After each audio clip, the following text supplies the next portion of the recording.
Okay, Alicia here. It is the 19th of July, 2023, and I'm gonna do a short garden tour. Even though it's raining and yucky, I wanna have this for when I come home, share a little bit. So I'm starting off here at a sculpture we have of a truck. It's an old 1930s truck sculpture, and we do the garden around that. Forgive me if I'm gonna try not to be too herky-jerky here. This, as you head towards my shed and our greenhouse, this is a sculpture of a giant cabbage that won the weight class for cabbages years ago. I think it was like 127 pounds. And then we have a giant beet, zucchini, and carrots sculpture here commemorating the giant things.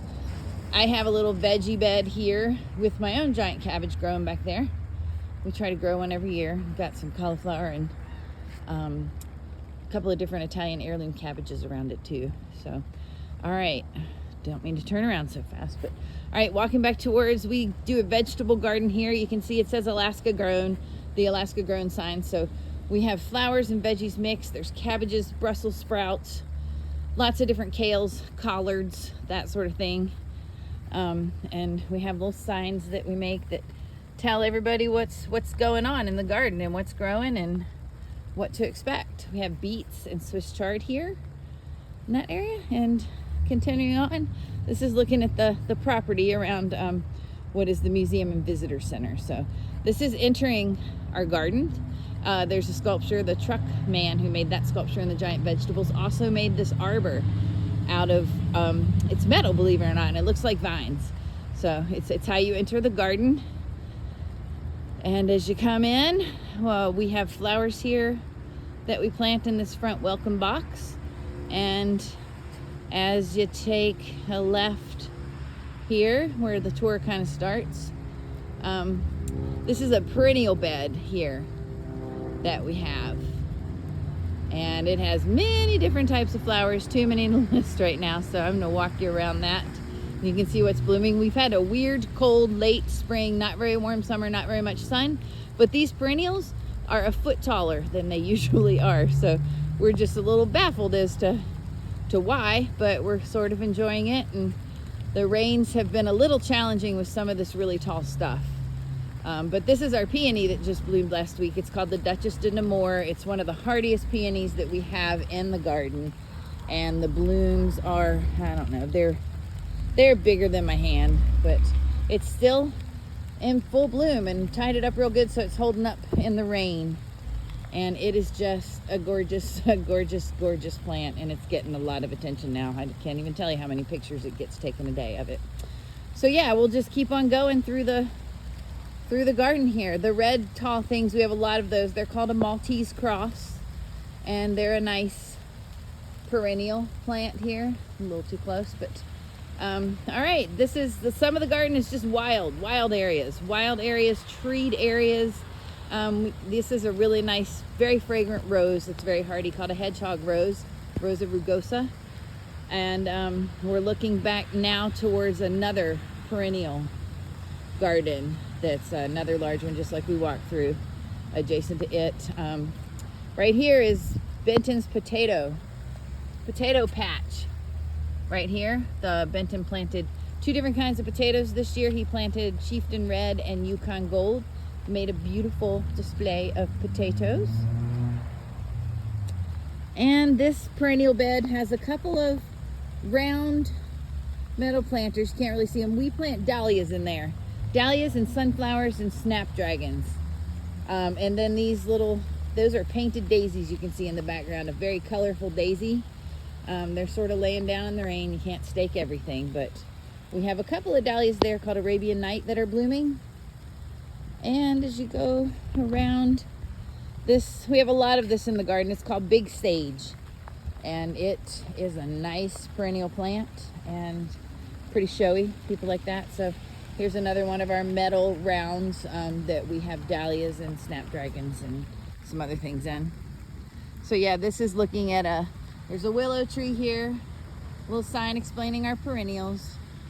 And this is looking at the front, back towards the big peony and the front of our second perennial bed. As I pull back, just notice kind of long beds, curved beds made into a circle. There are 11 of these. and they have different herbs and plants in them. It started out as an herb garden, but not everything is herbs anymore. We have flowers and other things in here, but there's some interesting things. This one we have a lot of peonies in it, so you can kind of get a feel for these small curved beds that make a circular display together.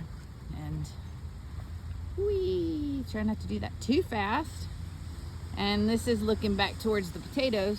This used to be a potato bed as well, and right now it's half weeds and half perennials, some annuals. We are turning it into, hopefully one day, a full peony display bed.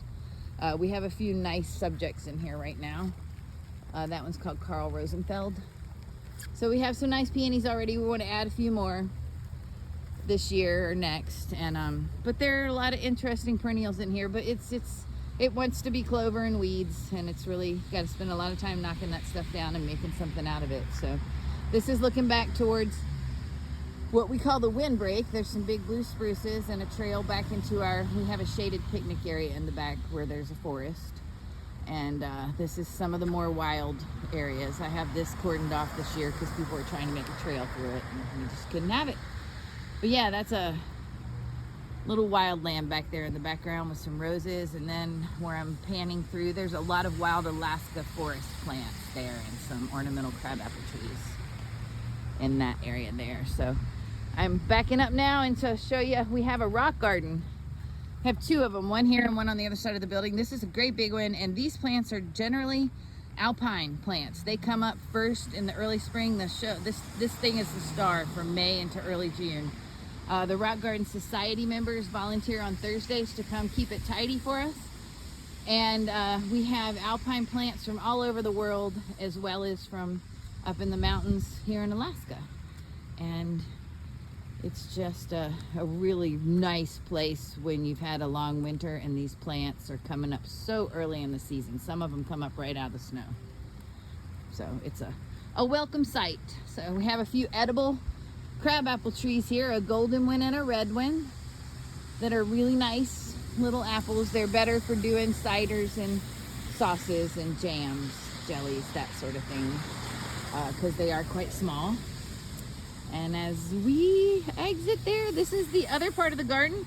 Have some flower boxes on the ground here with mixed annuals and perennials, and some raised beds with bok choy and Chinese Napa cabbages, and some flowers in one of them, and a lot of different kinds of lettuces that I grow. I've harvested this week in advance of the vacation and just put some more seeds in, but I shared out my lettuce with everyone, and Benton's gonna have to give away some more probably while I'm gone. But there are some pretty varieties. I like it to be colorful, and we do it in raised boxes now to keep controls the slug problem. No slugs there. Here's another little bed that we do it's a little box on the ground. And this area behind us and these boxes is it's berries. It all starts with currants as I go along. There's red currants, black currants, gooseberries as we had along, and honeyberries that come on early spring, some more currants, and then we have what are called Evans cherries. They're from Canada. They're a very hardy sour pie cherry. Great for jams, great for anything really. Jam sauces, they are lovely. And then we have a couple of huge rhubarbs that have been here forever, and some smaller ones beyond. And then these beds are veggies mixed with flowers, cabbages, broccolis, squash. We do a mix of flowers and veggies to just have some, just kind of keeps it interesting to have veggies and flowers. So yeah, this bed has some dahlias, and then pull back and there's kohlrabis and cabbages in this one. And this is our it's our outdoor tomato display. We have some tomatoes, believe it or not, that are happy up here. That plastic on the ground is called an infrared solar mulch. Really, it pulls in infrared heat to warm the soil up a little bit. So these tomatoes are doing quite well this year. They're producing a bit. So you can see down here, I do descriptions for people so that they can have a notion of what they're looking at and where it came from. And a lot of these were developed in the universities in the north for growing in the north. And some of them aren't the tastiest tomatoes, but they make a really nice sauce. So that's what Benton and I keep these for ourselves. the tomatoes, and we do a lot of tomato sauce in the winter. So all right, panning back around, this is another glance at those circular beds I told you about, another different side of those. And we do different things in beds here. This is our artichoke bed, so have those. Hopefully we will get some artichokes this year. That has the warming plastic on it too. And this is some ornamental grasses that we grow, kind of fun. There's iris up front and ornamental grasses in the back. And then this is a flower called a mountain bluet, which is pretty much a weed. It's hard to control it, so we just have to enjoy it. And in the middle here is a mock orange tree, which is very fragrant this time of year. It's getting a lot of attention too, so it's one of the big hits in the garden when it's time for it to bloom. So yeah, everything's about 3 weeks late this year. All of our plants running about 3 weeks late. We shouldn't still have peonies in the garden, but we do, and we're enjoying them, and everything is happy and healthy, but just a little late, just like our spring was. So right there in the background is a big patch of raspberries, the healthiest raspberries we have here on the property. So going around my backyard, I call it. So that's our greenhouse and a little garden that goes with the greenhouse. And we have a garden shed, and then have a greenhouse that we keep. It's like our administrative offices and our greenhouse. So it's full of tomatoes, peppers, cucumbers. They're coming along too. It's been a little cool, not very sunny, so they haven't gotten much greenhousing done. But at any rate, there's a big old rosemary I grow back there. I bring it here every year. We make a Christmas tree with little tiny fairy lights every winter out of it. But yeah, looking back, starting to get some cukes, and we probably have 25, 30 tomatoes in here, and that's about it. This is the garden, my second home from May through October. And this is our shade tree. It's a giant lilac tree, super huge. Most people don't have lilac shade trees. It's a really old tree, so kind of funny. It gets a lot of attention too when it's in bloom. But yes, I hope you enjoyed your tour. I just wanted to give everybody a little overview and a taste of the garden, and I hope that we maybe get to watch it while I am home there with you guys. Looking forward to traveling tonight. Bye.